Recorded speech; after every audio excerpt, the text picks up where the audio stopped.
sakali, ba't mo ba sinabi sa ate mo? Di ba sabi ko sa'yo kakausapin ko muna kuya ko? Naawa na ako sa kanya eh. Paano? Paniwalang-paniwala siya na siya lang yung girlfriend ng kuya mo. Siya naman talaga eh. Kinuusap ko kagabi si kuya. Sabi niya best friend niya yun sa college. Kinukonsol niya lang kasi yung father no nasa ospital. Ikaw talaga, naniniwala ka agad doon. Mali mo, alibay lang yun ng kuya mo.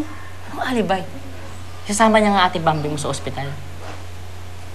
Oh, yun naman pala eh. Wala lang sila problema. Wala na nga. Buti lang nakinig yung ate mo. Parang hindi siya naniwala. E di nasira pa yung relasyon nila. All because hindi ka tumupad sa usapan. Sorry. Madaling tanggapin yung sorry. Pero yung trust hindi madali ibalik.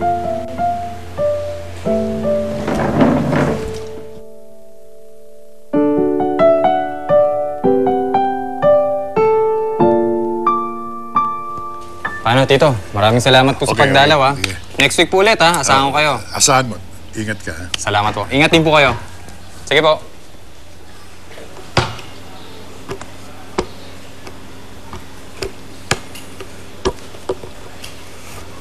Oo.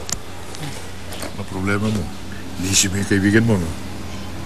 Sino pong kaibigan? Ay, uy, ikaw naman. Kinuwento na sa akin ng kuya mo. Si Carly. Daldal talaga niyan si kuya eh. Hindi. Nagmamalasakit yung kapatid mo.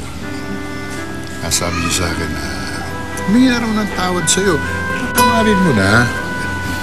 Tito kasi, hindi siya tumupad sa usapan.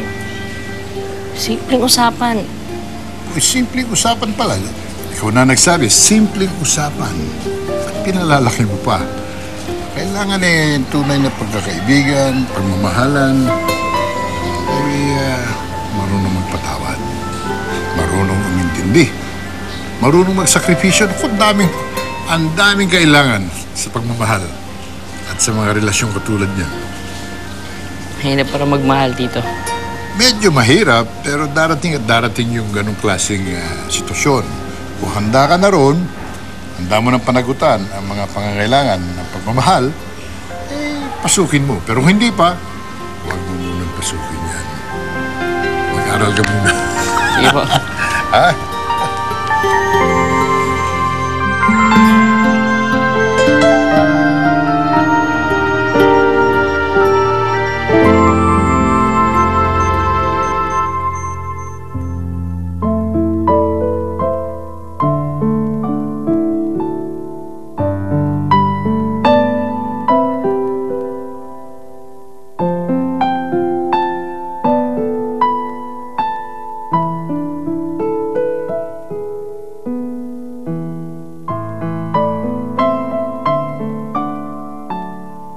Oh, di ka pa rin ba tapos mag-emote dyan?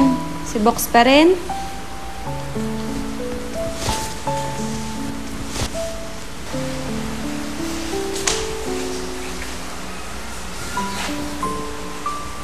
Bakit ganun? Di ko pa nga siya boyfriend, ganun na kagad. Hirap-hirap na kagad. Paano pa kaya pag naging kami? Baka mas mahirap. Mas magulo, lalo na pares kayo immature. Ayoko na mag-boyfriend. Paano si Box? Gusto ko pa rin naman siyang maging ka-close. Kaso lang, galit siya sa akin. Hindi na. Tulad mo, gusto niya ka pa rin maging special friend. Pero wala mo na commitment. Ha?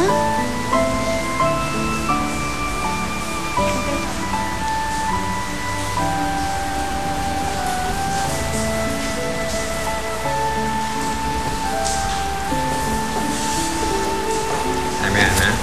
Okay.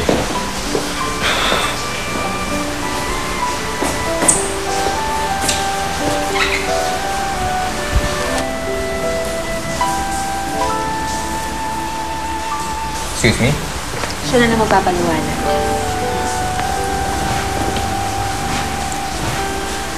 Alam mo, agree din si Bok dyan. Yan ang gusto niya. Oo, maging special friend daw muna kayo.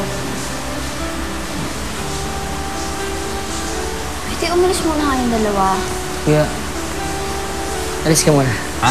Sandali lang. Ate, Ate, yung ano mo? Ate. Oh. Para sa'yo.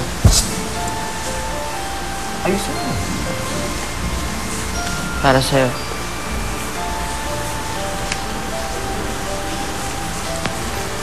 Ayan ha. Okay? Sorry sorry. Okay. Sige, sige. Excuse me?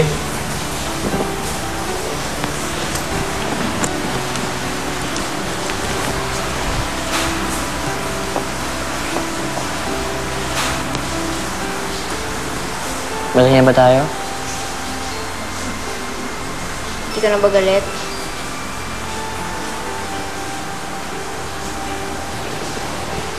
Pinunta niya ako galit sa'yo eh.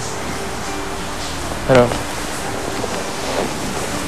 until such time na ready na tayong dalawa. Okay? Okay. Uy. Hindi ka naman dyan. Bati na nga tayo eh.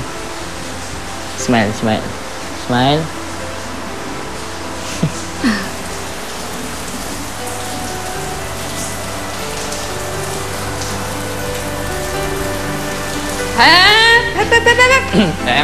Ano yung sabihin niyan, ha? Ha? Alam ko ba, friends lang, ha? Oo nga. Hindi pa ganyan-ganyan. Alam mo, mga style mo rin, eh, ha? Alam ko lang. Special friends daw, Kayo, Di naman tumikit eh. Ganda na. Eh, kasi napigil nga namin. Kung di namin napigil, malamang. Dumikit na yan. Maniwala kayo sa akin, kuya, hanggang doon na lang. Dapat. Kasi friends lang. Oo, mag-usap-usap tayo. Usap Game, tayo. usap. Doon muna kayo. Nag-usap na kayo. Kami sa taas? Hindi pwede. Hindi, kami sa Apat. taas. Hindi kami sa taas. Ah, hindi, dito tayo apat. Okay? Ah, sige. Sama-sama. Oo, sama-sama. Sige, kwentuhan. Magkwentuhan namin. Ay, kasi... Mahal kong Maynila, sa'yo'y hindi mawawalay. Maynila, Maynila, pangarap ko'y mabubuhay. paglingap na walang kapantay. Capture the bright and beautiful moments. Join Maynila Fans Club and be the next to be with your favorite stars. Maynila atin siya. Dito lang po yan sa GMA, kapuso ng bawat Pilipinas. Dito sa Maynila at dito sa GMA, kayo ang bida. Sali na! More friends, more experience, more happiness. Sali na kayo dito sa